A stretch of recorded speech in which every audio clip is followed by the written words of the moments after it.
welcome to the debate. I'm Sana Maqbool and I'm with you at PTV World to discuss the latest developments between Pakistan and India, and of course the developing situation with regards to what has been happening in the aftermath of the ceasefire brokered by the US.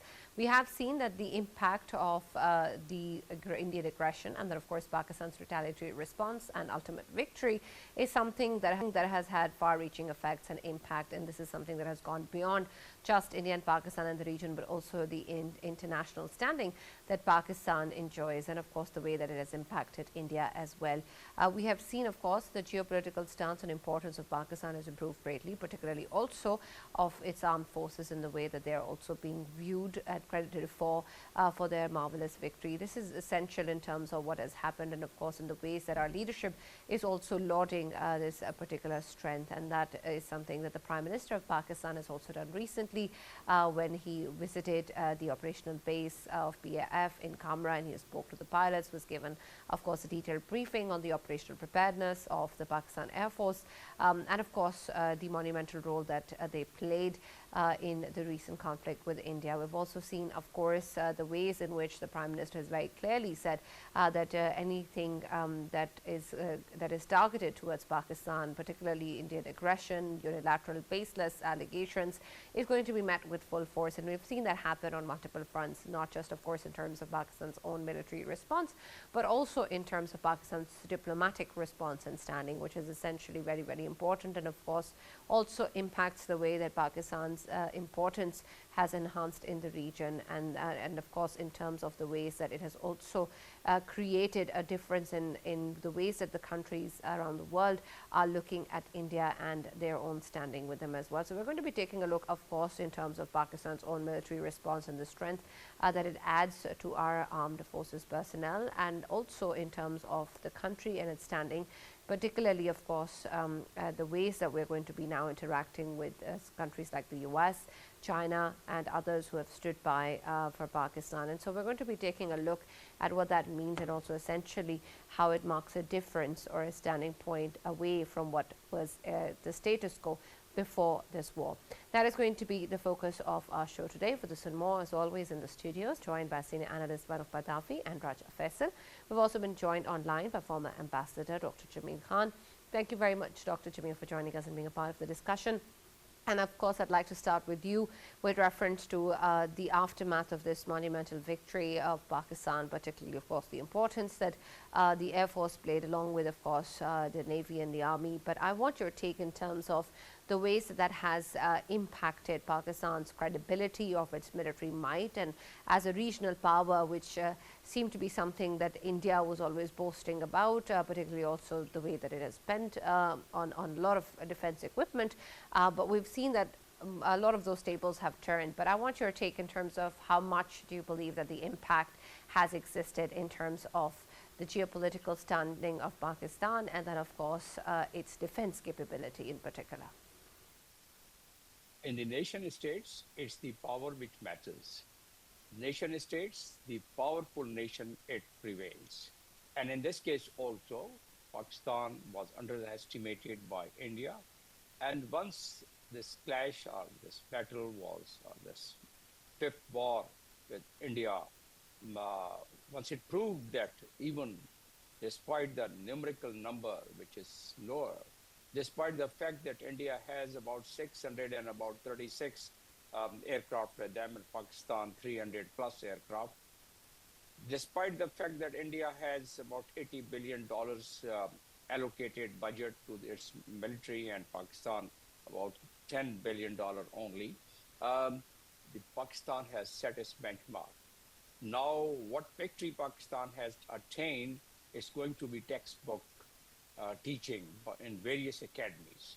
And we have seen, as per the Defense Production Minister, that they have started receiving more orders of the weapon and equipment of Pakistan, the JF, and other weapon and equipment.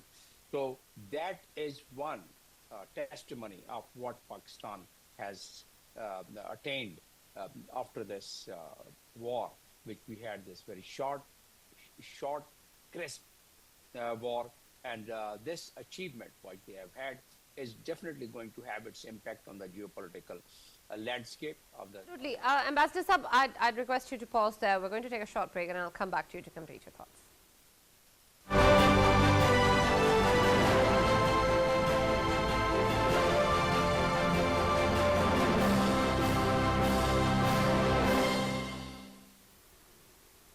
Welcome back to the debate. We're talking, of course, about the shift in the balance of power in the region, as was also said by the Prime Minister today with regards to the aftermath of the Indian-Pakistan war. And let us also take Ambassador Jamil's opinion on that. Ambassador Saab, you were saying something before we took a break. So I was on the point that you're asking me about the impact of the on the geopolitical landscape. Yes, any nation which shows its strength, which shows its cohesion, which shows its cooperation among the institutions, among the people around, they are taken seriously. And particularly if you stand in front of a power, at least the country which claims that it was very powerful, and that's India, and that had the hegemonic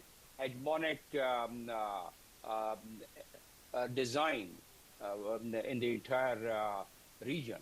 May it be Nepal, Sikkim, Bhutan, Bangladesh, all these countries and all the SAARC countries, they would be bullied by the Indian hegemonic style of the Prime Minister of India, Modi.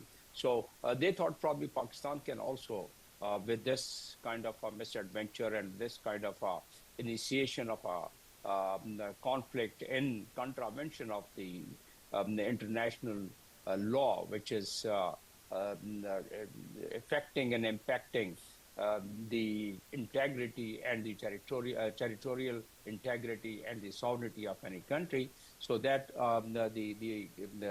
once it was done in case of Pakistan, Pakistan had to respond, and it was obliged to respond, had the right to respond under Article 51 and Article 2.4 of the United Nations Charter, and it responded. And once it responded, before responding that, Pakistan had told the entire world through its National Security Committee that we would respond, and we would respond announcing it, and we will let you know the targets also, as against India, that it did it without any announcement and violated all the international law.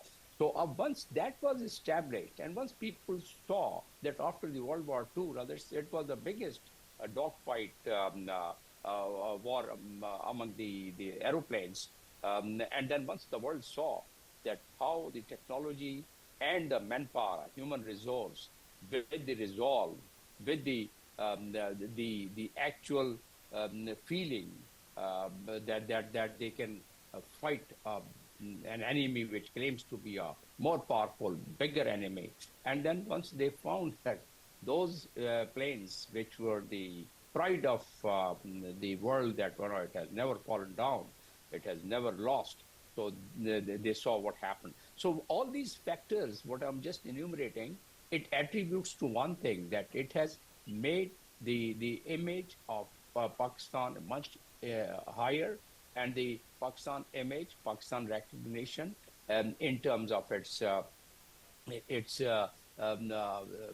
in the community of world, it has gone higher. And in that case, obviously, once now Pakistan says something, it cannot be ignored, because the world saw that on the 7th and 8th, JD Vance was saying that it's between the two countries and they can decide between themselves. And after 36 hours, the same JD Vance, there was some, of course, development. Based on those development, JD Vance and the Secretary of State, Marco Rubio, both of them, they approached India, and then they called our the Chief of Army Staff and the Deputy Prime Minister and asked that India is ready for ceasefire. And accordingly, they were given a go-ahead by the Prime Minister that, okay, let's accept it. We have really made our mark, and we normally like the peace. And we never initiated this. It's India which started this false flag and started allegation without any evidence. Pakistan, so they started it, and we have done, and we have used our right. And now they want to ceasefire, but they have to. If they do it again, they will find that we'll come back with a more force and with a more devastation we can cause in India. So once that happened, the mediation worked. But then within those 36 hours, the world also started getting a little scared because this was the flashpoint of the two neighboring countries, and the world knows about what are the consequences, and there are scientific modeling about it. And the recent article also published by Professor Brian, it says there are about 1.5 billion people could be impacted and could subsequently have lost their life, and the climate would have changed, agriculture would have devastated, and so on and so forth. The world knows about anywhere if the two nuclear states, if they clash, then this is what has happened. The world saw that, and even during the Cold War,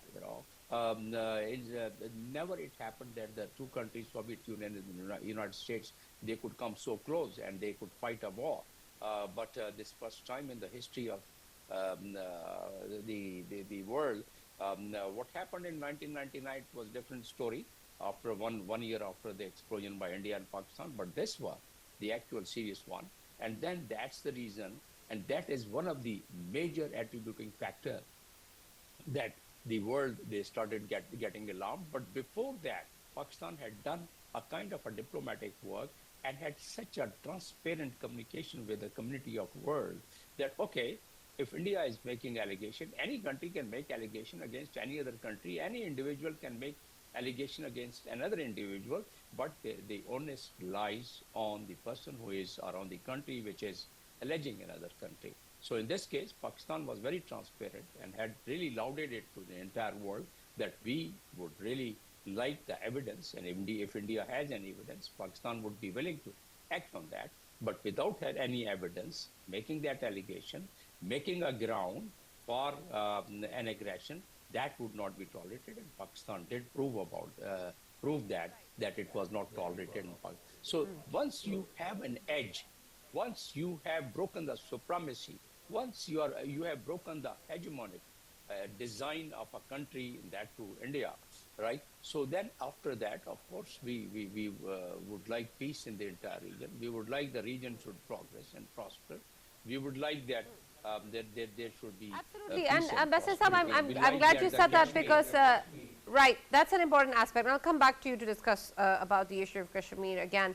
But Faisal, I want your take on this because when we talk about the fact that we've had that edge, as Ambassador Saab was saying, or we've gained that respect, this is important also that we sustain it, that we leverage it, and that we are able to actually navigate our interests based on that edge. How are we going to do that, and whether or not there's an actual direction set to achieve it?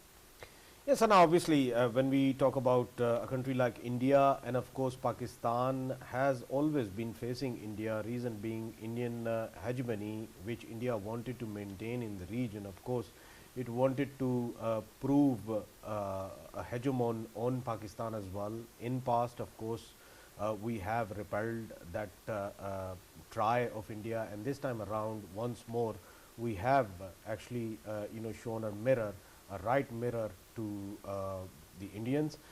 In this whole, of course, episode, Pakistan has not only turned out to be a winner in the war itself, but of course the diplomatic domains, they are echoing that Pakistan was right. Pakistan has actually shown restraint. Pakistan has actually shown the diplomatic skill of course, seeking a justified reason of attack from a country like India, which happens to be 6 times bigger than Pakistan.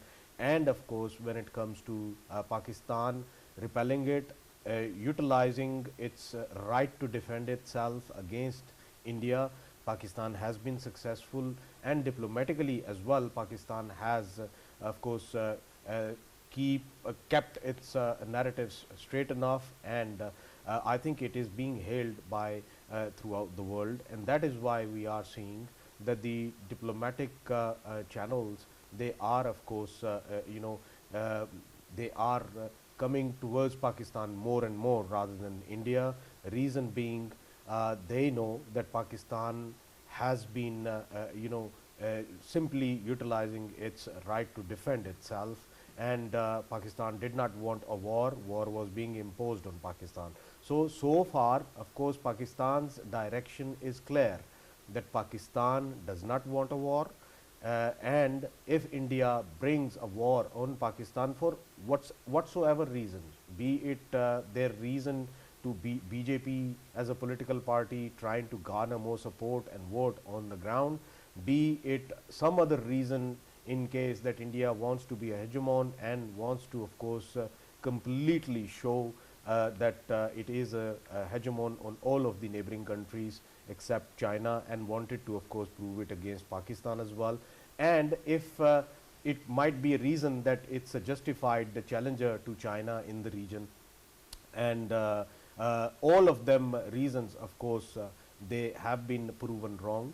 India, whatsoever reasons it ever had related to justifying itself to be the key player in the region, all of them bubbles have been busted now, and the West that actually was bidding on a country like India, knowing the facts on ground that their ruling party BJP is entirely involved in hatred, hate mongering against Muslims, hate mongering against Pakistan, hate mongering against Kashmir, and that hate mongering has been actually providing them with the opportunities to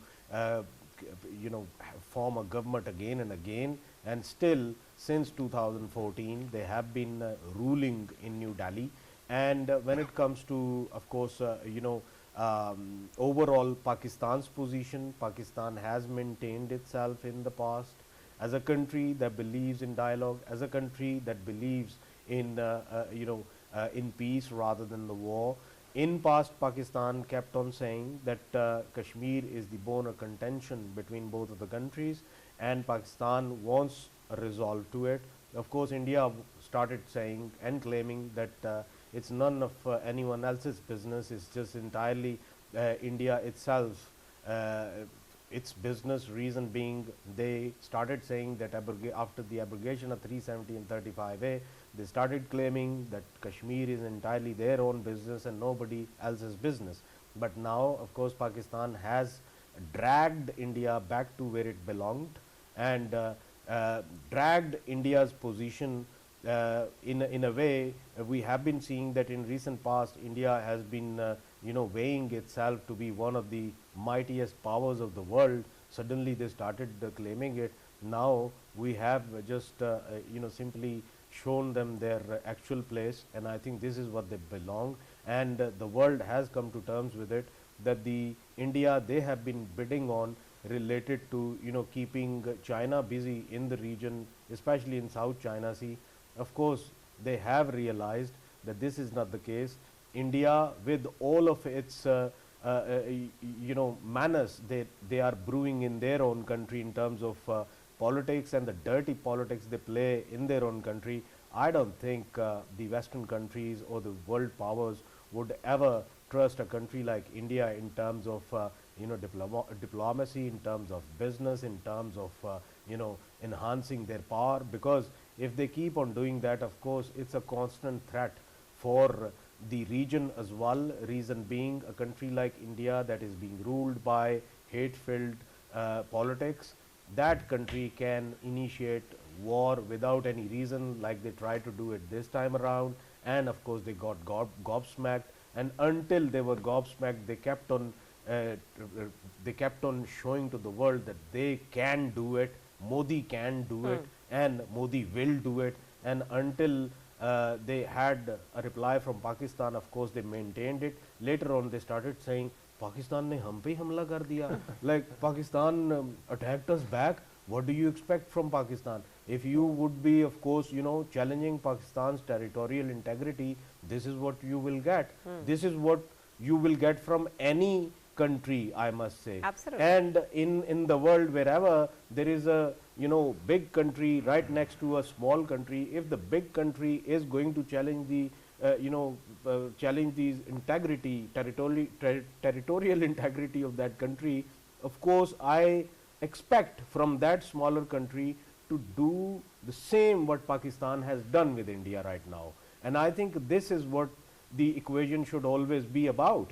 And even if we take the examples of people like Jay Shankar, who's been, fluting around the world that we are busting all of the terror hideouts in Pakistan, and whoever's in front of us, of course, we will teach them a lesson. After getting a lesson from Pakistan, of course, they have come to terms with it, and now they are saying, we have been, since the day one, we have been asking Pakistan to contribute in this noble cause of, busting the terrorism and all. If you really want to bust the terrorism, let's Pakistan and India, both of them, they can bust all of the terror camps of RSS Hindutva ideology. Let's bust all of the terror camps of RAW, New Delhi's head office, and that's what the real terrorism is brewing from, even in the Afghanistan as well. And I think the world, it needs to figure out where does India stand in terms of facilitating and financing the terrorism. Absolutely, and I understand that, and I want to build on that, Farrukh, when we talk about this momentum, perhaps as to how this change in regional dynamics is taking place. Is that something that has enough weight in it, that's going to be the change in dynamics with India's relationship with countries in the region and also the US? I know it's just the aftermath of a lot of things that have happened, but will that stay the same? Has the change been so foundational? All right.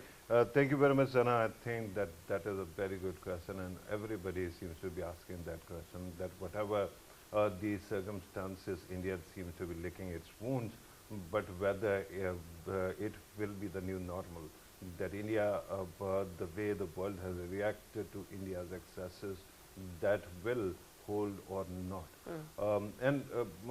I wanted to say a couple of things.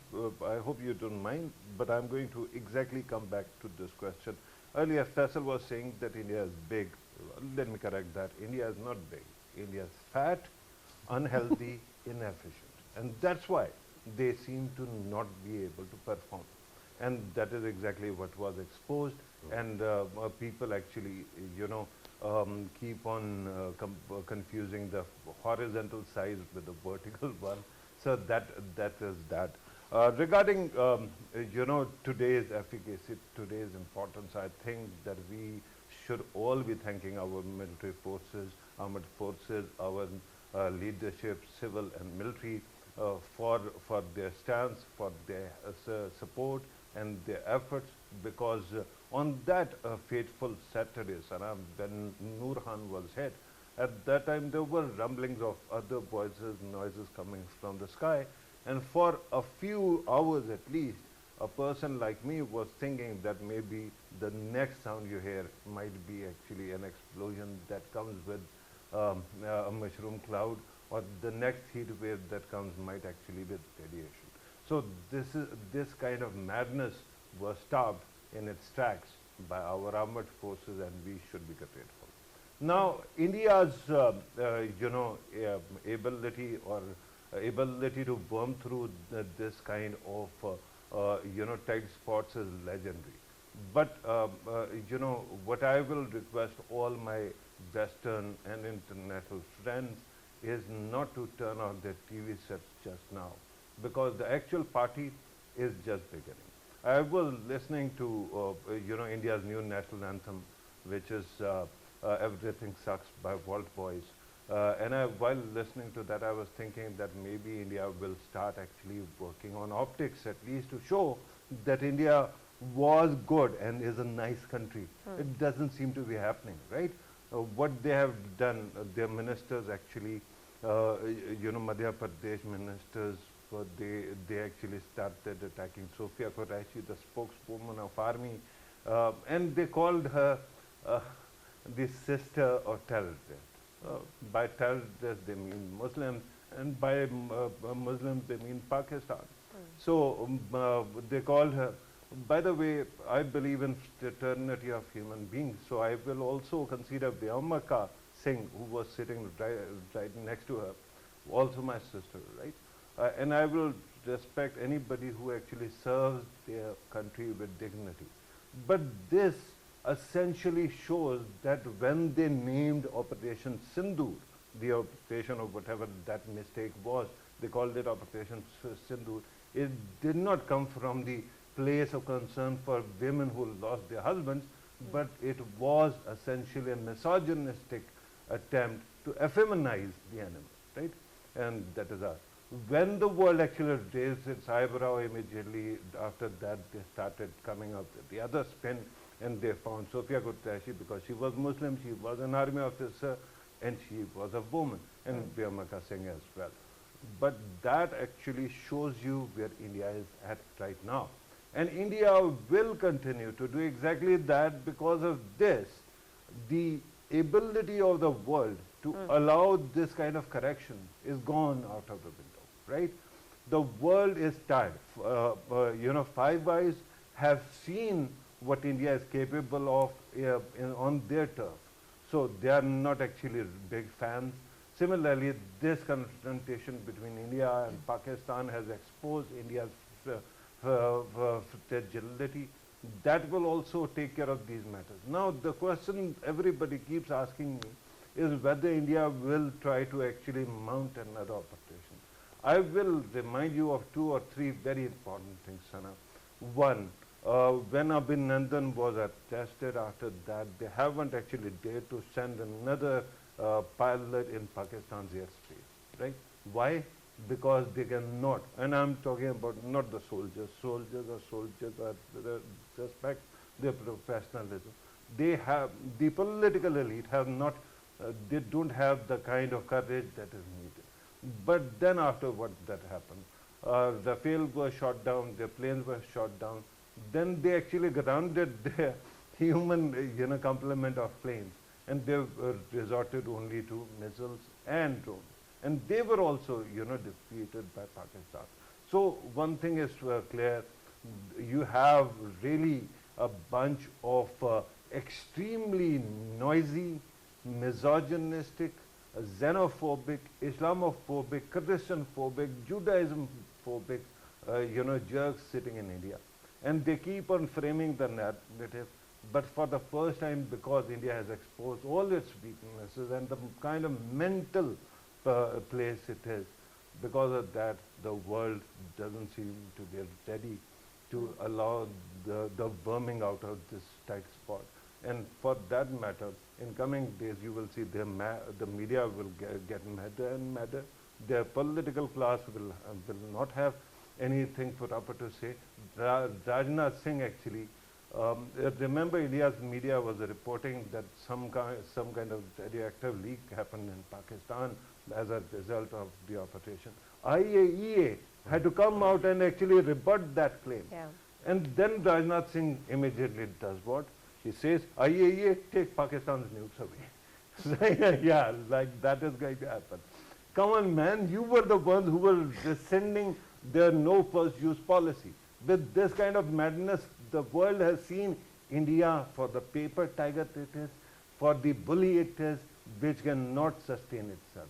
So that bit is clear, and I think I hope I have already answered your question, but just to conclude that argument, Pakistan is in an advantageous position. All we have to do is keep our eyes on the prize. India will not be allowed any kind of rehabilitation by the world. Right. Faisal, yes, I believe you want to add something, but let me also put a question to you with regards to what has just been discussed. In particular, of course, while we were also speaking to the ambassador about this, it's essential that we are able to withstand this leverage and to put that forward on diplomatic fronts. And while we've done so well in both the narratives and in the kind of diplomatic channels that have been used, what has also been important is Pakistan's display of facts and evidence and credibility, particularly coming in directly, of course, from the armed forces and the ISPR, and then, of course, from Pakistani media. So I want your take on when we talk about the false propaganda and disinfo lab and all of the information coming out from India, not just in the aftermath of Pahalgam, but in general, and then what is coming out from Pakistan, evidence-based facts with reference to terror links that India has in the region. Is that perception around what the truth is and which news reports are going to be more credible also been impacted?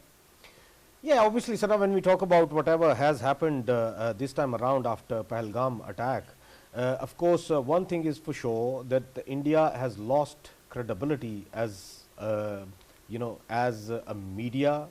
Their media lost its credibility. Within the country also? Within the country, it is, of course, to some extent, yes, we can say that, but of course, still people are following them just because of one reason, that they have an element of hatred towards Muslims and towards Pakistan.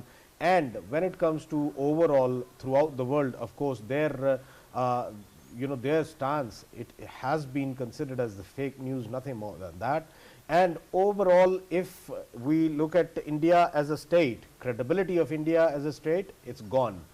Reason being, whatever the kind of propaganda they were coming out with, especially when it comes to Pahalgam attack, and a country like Pakistan has kept on saying that we want, of course, both of the countries or a neutral country can probe whatever has happened, and we are ready for any kind of probe which is being conducted, and we can be part of it, so that we whatever we have condemned in Pahalgam, it can be probed and it can be justified. Whoever was the criminal, they can be, of course, given with a penalty. But where are them 5, 6 people, whoever they were?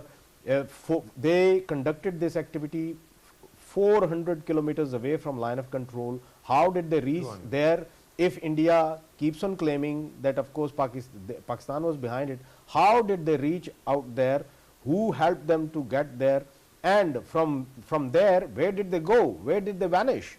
And why 900,000 Indian active troops, while they are stationed in Kashmir, Indian illegally occupied Jammu and Kashmir, why they couldn't figure out where these 5, 6 people are who were actually behind this activity?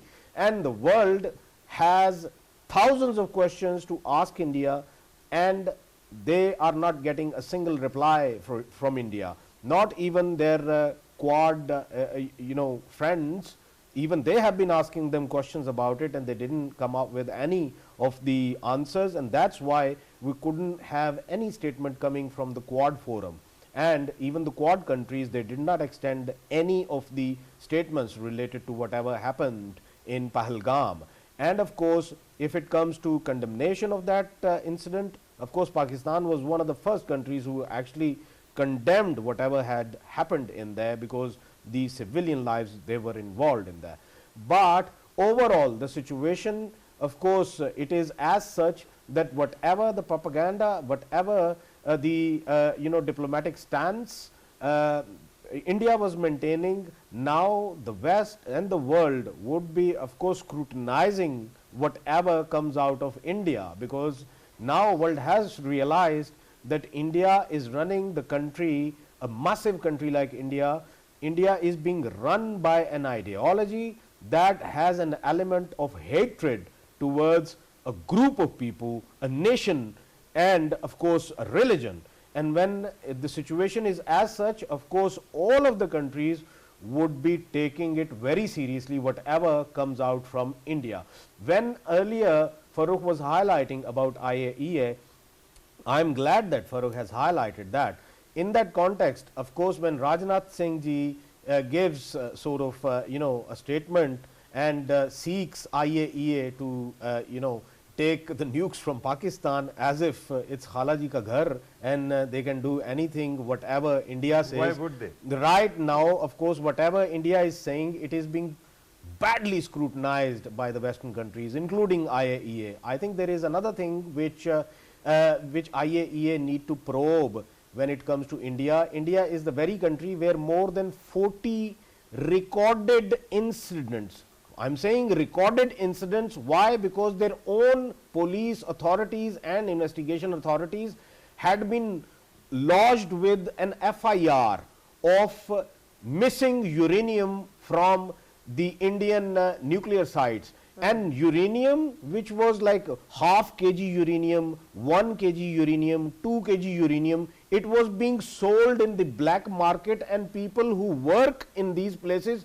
they were actually taking it out and selling it somewhere to whom nobody knows. Maybe they are selling it to ISIS, maybe they are selling it to Taliban, maybe they are selling it to TTP. Who they are selling to, nobody knows. Yeah. And there were a couple of incidents in which shopping bags, the uranium was actually being put in shopping bag and taken somewhere. And I am actually highlighting the recorded versions of Indian own investigation authorities. Right. This is what IAEA need to look into. Absolutely. Because if this is not only about Pakistan, the whole world is at stake. Where do they use this uranium? God knows. And I think IAEA must make sure that they know it as well. Absolutely. And Farrukh, I want your take on the way that this is in particular going to affect the credibility or the responsibility of the BJP government and Prime Minister Modi. Also, when we were speaking about the Indian media and the impact of whether or not it's still that credible or accepted within the Indian population, you were saying that there has been a change in that. And I want your take then on whether that change also reflects on how people are looking at the Hindutva ideology, the BJP stance that is being put forward, the hatred for Muslims, as Faisal was saying, all of the foundational aspects that have been put forward as the basis for this aggression towards Pakistan. Has that also cracked? Right. Regarding Pakistan, of course, Pakistan has been their favorite tipping boy since 1947. Why do you think that the entire country loses its volition when it comes to Pakistan and turns into some strange kind of illogical bunch, right? That is because of conditioning that has gone on for generations. And you cannot blame Hindutva or, for that matter, BJP for whatever they is. It is a collective contribution of hideous elite who cannot feed its people, who cannot support its people, and yet they have to actually keep them going through jingoism and then racism, especially racism when it comes to casteism, right? So that will continue. But regarding India's internal politics, I keep on hearing from our Western friends, particularly the people who have eye on intelligence, that Narendra Modi has been badly mauled by this episode, and he is a marked man. My concern is that regardless of that, actually the two people who should be marked men, one is Rajnath Singh that he was talking about, and the other one is Amit Shah. Because see, they have actually conducted recently, today or yesterday, they have actually conducted some kind of raids in Kashmir and claimed to have killed 6 terrorists, right? But they had nothing to do with Pahalgam. Now the Pahalgam, which is 150 to 200 kilometers from LOC, that place, if you want to reach there, Sara, especially from LOC, there is a kind of gridlock of army, like locking mechanism, not one unit, everything on top of another thing. But that place where this happened was under CRPF, which is Central Police. Close by, there was an army base also. So these two guys essentially should have stepped down, and they seem to have played a part in trapping Modi into this commitment trap, right? Amit Shah kept on talking about boon boon pani, right? Water, drops of water being deprived to Pakistan, and the Rajnath Singh especially seems to be strutting around, saying whatever irrational thing comes to his mind. He is now threatening IMF that it shouldn't allow Pakistan the tranches. With that kind of mentality, I think that collectively they seem to have damaged themselves. Now, Indian media, tell me one thing. If you are a logical person, you might have any kind of logic. Anybody could have that, right? You have watched a marathon coverage on television saying that Pakistan has been destroyed, that Lahore has been taken over, Islamabad has been taken over, Karachi has been destroyed, and Balochistan, Baloch have attacked Pakistan and they have actually seceded, right? All that madness in definite terms. A couple of days later, you hear that there was a ceasefire, and that ceasefire actually showed that India was a great power. Do you think that people are going to buy that? No, they are not. 1.45 billion people is not a joke. The biggest problem then is that where does all this madness sell? It sells only in this, they call it Gobar Patil, right? The Kaudang stage or places, particularly Hindi belt. And there they might have actually manipulated their TRPs. So that will continue. And that's why I keep on saying that keep watching their channels, keep listening to their leaders, because they are so gifted at gifting you their evidence. Kangana Ranaut today tweeted something, and that also builds on my misogynistic and, you know, a toxic masculinity, you know, theme. And that is, she said, why is, you know, Donald Trump criticizing us? He must be jealous because he claims to be an alpha male, but Modi ji is father of all alpha males, right? And then she receives a call from BJP's president and then puts out another tweet that I have deleted that one because they asked me to. Right. Right? So you can see what kind of gift that is coming our way. Thank you, Lucky Stars, and keep it receiving. Right. Thank you, Farrukh. Thank you, Faisal, for joining us in the debate. As always, that's all that we have time for. We'll now see you tomorrow.